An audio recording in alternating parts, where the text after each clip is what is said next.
7 capítulos. 4 ambientados em Caerma Caerleon ficcionalizada. 3 no oeste de Londres. The Hill of Dreams conta a história de Lucia Taylor, que vive num vilarejo no vale do rio Uske. Ao receber uma herança, abandona o provincianismo e se muda para Londres, onde espera realizar as aspirações literárias e se tornar um escritor bem-sucedido. Machin enfoca a descoberta da sexualidade, a transmutação romântica da antiga cidade romana de Caerma em um refúgio, as dificuldades de publicação, a apropriação que um autor consagrado faz de trechos de sua obra rejeitada, a exaustão na busca da obra-prima que o leva à solidão, ao isolamento, ao desânimo e à morte, causada pelo excesso de uma droga na casa de uma prostituta. A linguagem poética expressa à perfeição a intensidade da imaginação delirante de Taylor. A narração, na primeira pessoa, é exemplar na aplicação da técnica do fluxo de consciência, que viria a ser desenvolvida por Dorothy Richardson, Virginia Woolf e James Joyce. Há uma ambiguidade que não permite ao leitor distinguir entre o real e o imaginado.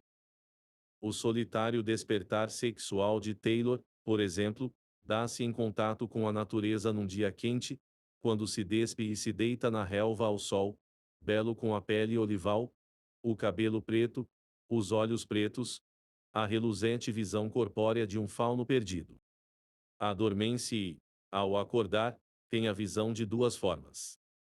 Um fauno de corpo tinente e pruriente, expectante ao sol, e também a figura de um rapaz infeliz e envergonhado, com o corpo num frêmito e as mãos trêmulas e agitadas.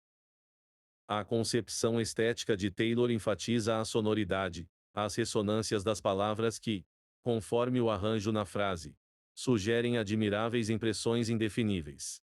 Talvez mais arrebatadoras e ainda mais afastadas do domínio do pensamento estrito do que das impressões produzidas pela própria música. Nisso oculta-se o segredo da sugestão, a arte de causar sensação pelo uso das palavras. The Hill of Dreams é a obra mais pessoal de Machen, inteiramente subjetiva e feita de impressões. No entanto, ou por isso, é a que mais o aproxima do simbolismo e da estética decadentista. Mas rapazes ingleses saudáveis não deveriam ter nada a ver com períodos decadentes, diz Taylor com ironia. A referência reaparece, também no primeiro capítulo. Ele era um degenerado, um decadente, e as chuvas tempestuosas e os ventos vociferantes de vida, dos quais um homem mais forte teria rido e os quais teria desfrutado, eram para ele tempestades de granizo e chuvas de fogo. Para a ensaísta Madeleine Casamian, é o livro mais decadente de toda a literatura inglesa. O ensaísta David Ponteiro considera um epílogo da decadência inglesa, no qual beleza e morte estão representados numa fusão inextricável. O biógrafo e ensaísta Mark Valentini observa que Machen deixa para o leitor decidir se o livro se filia a Confessions of an English Opio e a Terde de Quincy, como um registro de visões alucinógenas. Há o retrato de Dorian Gray de Wilde, como uma fábula faustiana que delineia a punição pelo esteticismo subjetivo. Há a queda da casa de Usser de Poi, uma vez que na sequência final o destino de Lucia se entrelaça com uma casa em ruínas que ele encontrou. Ou ao grande deus Pan. Para Machen, é simplesmente sua obra-prima. Antes da publicação na Orlix Magazine, de julho a dezembro de 1904, pelo amigo e editor A. White, foi recusada em 1897 por Grant Richards, que nesse mesmo ano fundara uma editora como John Lane, recusaria Chamber Music e, inicialmente, Dubliners, de James Joyce. Na resposta à recusa de Richards, Machen expõe de modo revelador sua visão, o senhor objeta ao ambiente do início. Mas é o ambiente que molda em grande parte a personagem. Esses bacilli do vilarejo é que são em grande parte responsáveis pela condição patológica do paciente. O espírito da época não o teria condicionado de todo. Enquanto escrevia The Hill of Dreams, produziu as narrativas de difícil classificação, poemas em prosa ou impressões reunidas no pequeno volume de ornamentos em jade na gaveta até a publicação. em 1924. Nesses textos ecoa a musicalidade professada por Lucia Taylor. Sutis e cifrados, às vezes quase ocultam a realidade espiritual de que tratam. Pelo formato raro, podem ser situados, à parte o simbolismo, ao lado de The Secret Rose 1897, de William Butler Yeats, de alguns dos esboços de Alton House 1947, de Virginia Woolf, ou de algumas das ficções de Jorge Luiz Borges. Alguns dos textos, como os turanianos, a cerimônia e solstício de verão, têm como tema o ritual pagão secreto que Machen desenvolveu em The White People, narrativa escrita em abril de 1899. Composta de uma miscelânea de folclore, apresenta a tese de que feitiçaria e santidade são as únicas realidades.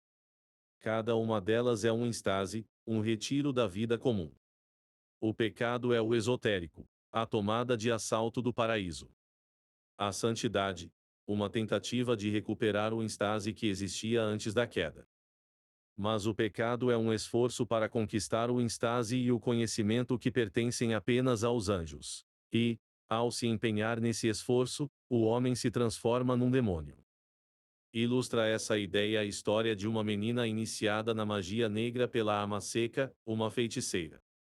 Boa parte consiste no diário da menina, também um experimento com o fluxo de consciência, que, com inocência, relata o culto do diabo. Seres estranhos, ninfas, anões e fadas, rituais e antigos idiomas secretos. Hieróglifos, concorrem para expressar o sublime através da mescla das magias branca e negra. Como diz o crítico norte-americano Ben Eish, num ensaio de 1923 sobre o paganismo na obra de Machen, o autor vê o mal assim como a maioria dos homens vê o bem, uma carícia agradável mas perigosa para quem não é senhor do próprio destino. O ensaísta Wesley D. Sweetser resume: depois de The White People, Machen jamais permitiu o triunfo do pecado e do mal. Assim como The Hill of Dreams representa a cristalização de sua tendência simbólica, The White People é sua obra-prima do horror sobrenatural. E assim como a maioria de suas outras histórias em geral não comunica o horror no sentido físico, esta narrativa também implica apenas o horror cósmico. Em junho de 1899, Machen terminou a primeira parte de uma novela, A Fragment of Life, que conta a história de um funcionário público, Edward Darnell, e da mulher, Mary, que vivem uma vida urbana rotineira, atrelada às coisas materiais, ele preocupado com as questões do escritório. Ela, com as questões domésticas. Darnell, porém, aspira a uma vida diferente para os dois, e às vezes vê Mary como incorpórea, os cabelos caindo em caracol sobre a nuca, sugerindo uma linguagem que ele ainda não aprendeu, tornando-o um estudioso diante de um hieróglifo. Darnell vislumbra uma aproximação mais profunda com a mulher ao encontrar no sótão alguns papéis antigos galeses que precisam ser decifrados. Mudam-se de Londres para Gwent e lá descobrem o êxtase da realidade espiritual ocultada pela materialidade do cotidiano. Darnell sabia, por experiência, que o homem é feito de mistério para mistérios e visões, para a constatação, em sua consciência, da aventura inefável, para a grande alegria que transmuda o mundo inteiro, para a alegria que supera todas as alegrias e ultrapassa todas as tristezas. Machen chegara mais perto da santidade. A saída em mistério. Concluiu a segunda parte de A Fragment of Life em 1903, após um acontecimento trágico, e dele a novela é um reflexo. Depois de 12 anos de casamento, e 6 de sofrimento, Amélia Og faleceu em 31 de julho de 1899. Foi tão profundo o impacto que, na autobiografia, Machen se limita a registrar: então uma grande tristeza que havia muito era iminente tomou conta de mim, mais uma vez, vi-me sozinho.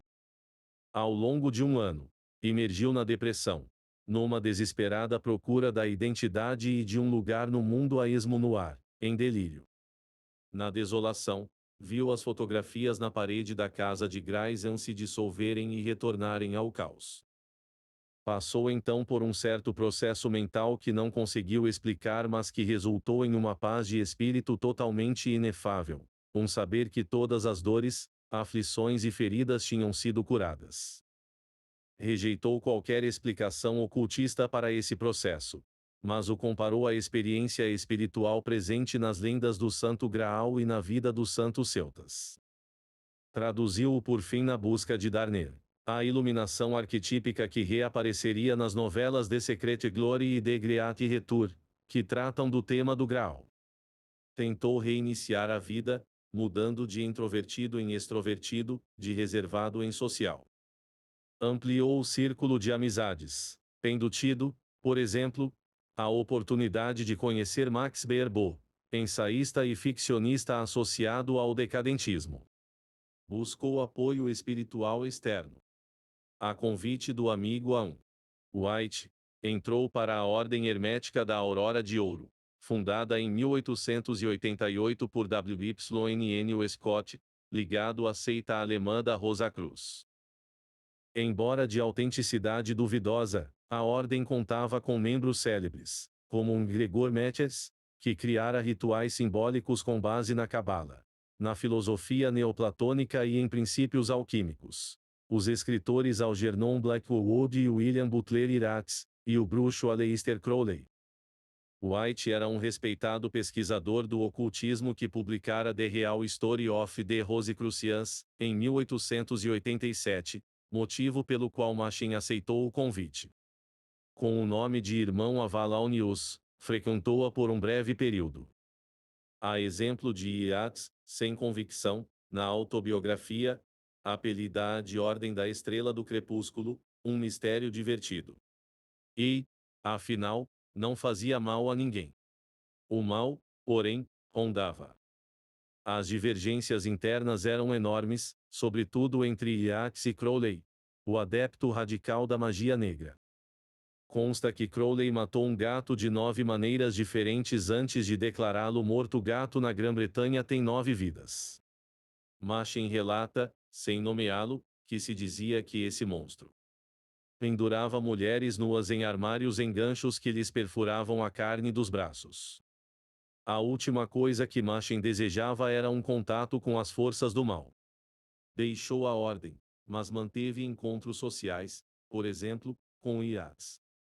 Machen tornou a mudar de endereço, agora um quarto no número 13 de Rupert Street, no Sorro. Sem ânimo para escrever, ainda tentando reconduzir a vida, decidiu ser ator. É uma experiência muitíssimo estranha pisar num palco aos 39 anos de idade. Mas é divertido. Fora encorajado por um amigo que morava no mesmo endereço, Christopher Wilson, diretor musical de Frank Besson, gerente da companhia teatral itinerante Shakespeare Repertory Company. Besson o aceitou e treinou. De 1901 a 1909, com intervalos, Machen atuou como figurante e em papéis secundários, numa atividade sem brilho que no entanto lhe deu, afora algum dinheiro, momentos de felicidade. Privando com esse meio, conheceu grandes nomes, como Sir Beerbohm Tree e Henry Irving. Um dia um amigo músico, Paul England, apresentou-o a uma aluna de canto, Dorothy Purenfoyle Blestone, filha de um major do exército indiano. O encontro resultou num casamento, em 25 de junho de 1903, e num novo endereço, o número 5 de Causeway Street, em Marylebone. Purin foi apaixonada pelo homem de modos encantadores e voz realmente bela. Era uma mulher boêmia e nada convencional. E começara a trabalhar na Besson Company mais ou menos na mesma época que Machen. O casal teve 2 filhos. Arthur Hilary Blaise Machen 3 de fevereiro de 1912 e Janet Francis 26 de fevereiro de 1917. Desde a morte de Og, Machen raras vezes escrevia. A convite do romancista irlandês George Moore. Trabalhou por um ano como articulista e subeditor da Literature, antecessora do Tunis Literary Supplement. Numa época sem escândalos, portanto sem riscos, Grant Richards resolveu publicá-lo, em 1902, Hieroglyphics escrito em maio de 1899. Uma reunião de ensaios sobre uma estética que fundamenta The Hill of Dreams e, em termos mais amplos, as demais obras. Em 1906, The House of Souls, que incluiu a Fragment of Life e outras narrativas publicadas antes na imprensa, como The White People. Estimulado, Machen produziu Dr. Sigges, Israel's Own Principes, uma sátira combativa do protestantismo e do puritanismo, que também saiu em 1906. O livro passou quase em branco, mas Machen persistiu, sobretudo porque, sem a herança, era imperioso ganhar a vida. Em maio de 1906, começou a frequentar o New Bohemians, clube em que se debatiam assuntos polêmicos relacionados à arte e à literatura. Presente a um dos debates estava Lord Alfred Douglas, o ex-Bozzi de Oscar Wilde e na época o editor da revista The Academy. A convite de Douglas, Machen colaborou para a revista de 1907 a 1912, principalmente como editor de religião. As coisas pareciam melhorar. Em 1907, mudou do número 5 para o número 6 da mesma rua. Viu publicada a novela The Hill of Dreams, por Grant Richards, com morna recepção da crítica e relativo sucesso de público. Entre os compromissos jornalísticos e teatrais, iniciou a novela The Secret Glory, terminada em 1908 publicada apenas em 1922. Nessa época, havia se filiado à ala anglo-católica da Igreja Anglicana, embora dela não participasse de fato. Fascinava-o o poder imaginativo da religião, o ritual e o misticismo que, a seu ver, seriam capazes de livrar o mundo dos valores materialistas. Uma ilustração disso é The Secret Glory, na qual o estudante Ambrose rejeita o princípio pragmático e materialista da escola e encontra salvação e martírio através do cristianismo celta e da busca do Santo Graal. Se deseja o amor, abstenha-se do amado. Em 1910, aos 47 anos de idade, Machen abandonou o teatro e, buscando estabilidade financeira, acolheu a profissão sugerida pelos pais e para a qual estudara taquigrafia. Acolheu-a de má vontade, pois o jornalismo, para um escritor, era uma prostituição da alma, um sapo feio. De 1908 a 1909, colaborara para o Tempe. S. Weekly voltaria a fazê-lo até 1928 e o tabloide Daily Mail tabloide tinha já o sentido de sensacionalista, além do sentido próprio de formato menor. Agora tornava-se funcionário efetivo no Evening News, também tabloide. Primeiro na reportagem geral cobriu, por exemplo, o funeral do capitão Robert Falcon Scott, morto ao tentar chegar ao Polo Sul em janeiro de 1912. Depois como articulista de literatura, arte e religião, o que de certo modo o distinguia. Eram grandes expressões, típicas de uma redação, e Machen trabalhava em geral mais de 10 horas por dia. Nas memórias que escreveu, Purinfoy lembra que Arthur trabalhou para o Evening News durante 11 anos, mas os últimos não foram agradáveis. O jornal tinha um mérito, no entanto, pagava bons salários. Logo teria outro mérito para o Machen escritor. Em 1914, irrompeu a Primeira Guerra Mundial. Em 23 de agosto desse ano, ocorreu a primeira batalha entre os exércitos britânico e alemão na cidade de Mons, na Bélgica, na qual os britânicos estavam em posição de desvantagem. Ao ler um relato sobre a retirada dos soldados na Weekly Dispatch, Machen escreveu uma versão do episódio, incluindo a intervenção de arqueiros celestiais provenientes da época de Agincourt. Era uma longa fileira de formas, envoltas em luzes brilhantes. Eram como homens que armavam os arcos e, após um outro brado, as nuvens de flechas voaram zunindo pelo ar na direção das hostes alemãs. O texto, intitulado The Bowmen, saiu na edição de 29 de setembro do Evening News. Para Machen, era uma pequena obra insignificante, uma história com fundo patriótico que visava levantar o moral no início da guerra. No entanto, lhe traria fama imediata, jamais repetida. Em 10 de outubro, a revista esotérica Light reproduziu a história, esclarecendo que se tratava de uma ficção imaginativa. Uma outra revista esotérica, Occult Review, solicitou a Machin que confirmasse a veracidade da história. Machin respondeu que era pura invenção. Aos poucos, porém, The Bomes passou a ser reproduzido como fato em publicações do interior da Inglaterra, convencendo milhares de leitores de que os anjos de Mons haviam realmente aparecido e salvado os soldados britânicos. Light e Occult Review fomentaram uma polêmica alegando que havia relatos, por parte de soldados, de que os anjos apareceram de fato na batalha. A responsabilidade de tudo isso cabia, em princípio, ao Evening News, que imprimira o texto como reportagem ao lado da seção dedicada à literatura, Nosso Conto. Para Machen, era um momento crucial, pois negava, ou admitia como um embuste, uma visão mística que procurava expressar em suas obras. Apesar das circunstâncias, autorizado pelo jornal, escreveu uma série de outras histórias qualificáveis como fantasias de guerra, reunidas posteriormente no volume de Algeus Ophimons. O sucesso foi tão grande que ele escreveu De Great Retour, em 1915, e O Terror, em 1917.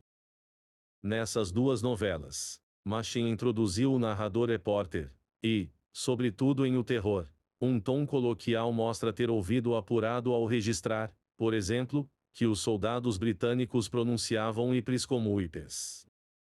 Desenvolvia, na verdade, um elemento latente em obras anteriores, o relato de eventos através de personagens, em diálogos, monólogos, cartas e diários, e um flerte com o ensaio, sob a influência de Charles Lamb.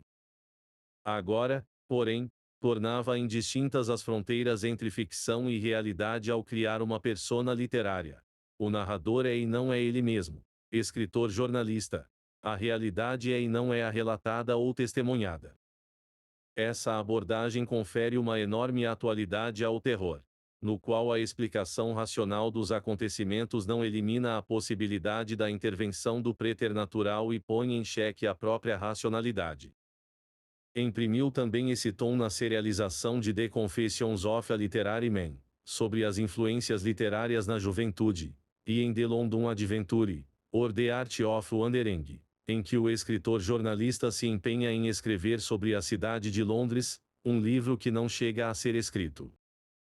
A carreira no Evening News terminou abruptamente, quando ele publicou o necrológio do ex-editor da Academy, Lord Alfred Douglas. O fato é que este não havia falecido e objetou não só ao falso necrológio como também a algumas coisas que Machen dissera a seu respeito, e processou o jornal. Machen foi demitido, deixando o jornal em novembro de 1921. Mas o incidente não o impediu de, pouco depois, colaborar para o próprio Evening News e inúmeros jornais. Deve ter ficado grato por isso, porque o sapo feio se tornaria seu principal meio de subsistência. A criatividade literária entrou em declínio, a saúde lhe faltou, a situação financeira o obrigava a mudar de endereço com frequência.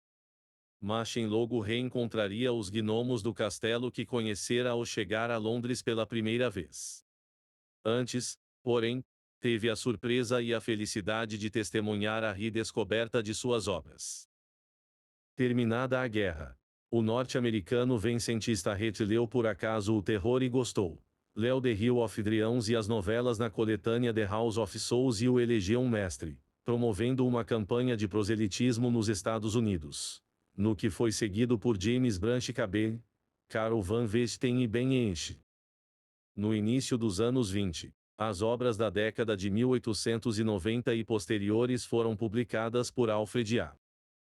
Knopf em Nova York por sugestão de Van Vechten e publicadas, ou republicadas, por Martin Secker em Londres, The Secret Glory, os 2 volumes da autobiografia, The Shining Pyramid, The London Adventure, Dog and Duck Ensaios, Ornamentos em Jade, Precious Bones, entre outros. Machen virou cult, constou no uso Passou a ser tão solicitado que chegou a escrever sobre culinária para o jornal londrino Sunday Express. Era como se os milagres recomeçassem. No entanto, é de se crer que a vendagem não correspondeu ao entusiasmo. Dá uma ideia disso o fato de que, entre 1881 e 1922, Machen recebeu a insignificante soma de 635 libras pelas vendas de 18 títulos impressos, incluindo-se as traduções porém, que se considerar procedimentos editoriais, como a cessão de direitos autorais. Por volta de 1925, a euforia amainou, primeiro na Grã-Bretanha, depois nos Estados Unidos. Knopfler publicou até 1928. Sequer, até 1926. Depois os livros foram parar nos sebos.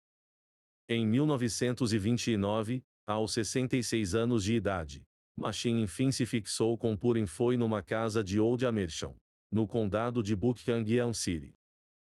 Secada a aveia, mas dependendo também do dinheiro da venda dos livros, vasculhava as gavetas e os baús à procura de manuscritos ou textos publicados na imprensa que rendessem títulos. O amigo John Galsworth, poeta e bibliófilo, publicou, por exemplo, uma reunião de impressões pessoais, Beneat de Barley, em 1931. Houve momentos negros superados apenas com a ajuda de pessoas. Um amigo e admirador norte-americano, Robert Illier, por exemplo, enviou-lhe dinheiro anonimamente de 1928 a 1930. Galsworth encabeçou uma petição para que ele recebesse, a partir de 1933, uma aposentadoria do governo de 100 libras anuais, aumentada para 140 libras em 1938.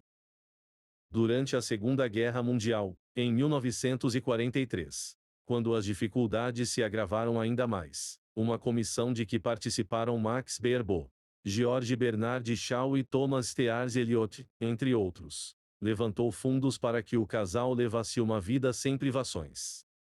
Machen continuou a produzir, ainda que esporadicamente, até os 81 anos de idade, prefácios, artigos, resenhas de livros. Trabalhou num projeto, a Anne Dickens, que Eliot quis publicar mas que a editora Faber vetou. Nos últimos anos, recebeu visitas, escreveu cartas, milhares delas, aos muitos amigos. Purim foi faleceu em abril de 1947. Machen, 8 meses depois, em 15 de dezembro, aos 84 anos. Escolhera um epitafio perfeito, Omnia Eseonte Mysterium. Foi o escritor que desejou ser. Escreveu o que desejou escrever em abundância, pelo menos 45 livros publicados, em estilos e gêneros diferentes, quase invariavelmente para sobreviver. Mas produziu obras que, imunes às pressões financeiras, revelam um estilo impecável e uma obsessão temática, situando-o sobretudo no que se chama de sobrenatural, preternatural, oculto, insólito, horror ou extraordinário. Não importa o termo que se adote. Na fascinante monografia Supernatural Horror em Literature, de 1927, o talvez mais importante escritor do gênero depois de Poe, Howard Phillips Lovecraft 1890-1937, coloca-o quase acima de todos os mestres modernos. Dos criadores do mundo cósmico elevado ao mais alto grau artístico, poucos, se alguns, conseguem se igualar ao versátil Arthur Machen. Lovecraft, que descobriu Machen em 1923, inspirou-se em o grande deus Pan para escrever The Dois Horror, e The Call of Cthulhu deve algo à Novel of the Black Seal. A influência de Machen se faria sentir em outros autores. Dá-lhe do Maurir o terror como o antecessor de The Birds, embora, à parte o tema, não haja outra relação. Ray Bradbury, que usa Machen como personagem de The Exiles, e Peter Straub e Ghost Story, de 1974. Dorothy Scarborough, em The Supernatural and Modern English Fiction, de 1917, afirma que a ciência sobrenatural é um elemento essencialmente moderno, sugerindo o pioneirismo de Machen nesse campo. A cirurgia com base na medicina transcendental de O Grande Deus Pan e de Mocelite é uma antecipação da lobotomia que os neurologistas portugueses Antônio Engas Moniz e Almeida Lima introduziram em 1935. Pioneiro Machen também seria no uso dos aspectos mais sinistros do folclore celta, com os TYLWYTH-TENG, a ponto de produzir um efeito semelhante a um rastro pegajoso de uma fera ou serpente repugnantes. Quanto a uma passagem específica de O Grande Deus Pan, o próprio Machen afirma ter introduzido uma nítida profecia da radiotelefonia, acrescentando: tudo é um milagre antes do acontecimento. As faculdades do raciocínio nada têm a dizer na presença do desconhecido. Scarborough deixa entrever a dificuldade de enquadrar Machen ao situar essa e outras narrativas primeiro na categoria das narrativas alegóricas e simbólicas, depois na categoria da biologia sobrenatural. Machen nunca persuadiu ninguém a pensar de modo diferente. Apresentou, em lugar disso, sua visão da literatura, criou uma espécie de teoria literária com base em Coleridge, que é bastante eclética e permeia todas as suas obras, desde o poema Eleusênia.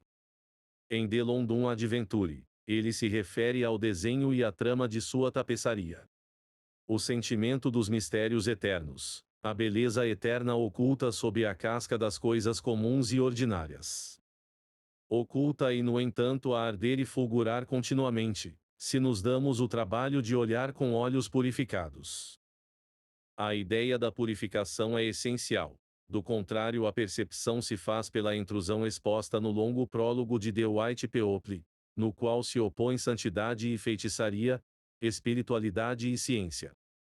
Em Hieroglyphics, Machen afirma que literatura é êxtase, ou arrebatamento, beleza, adoração, assombro, temor, mistério, o sentimento do desconhecido.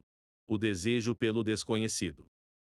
Como explicitou em A Fragment of Life, em cada caso haverá o retiro da vida comum e da consciência comum.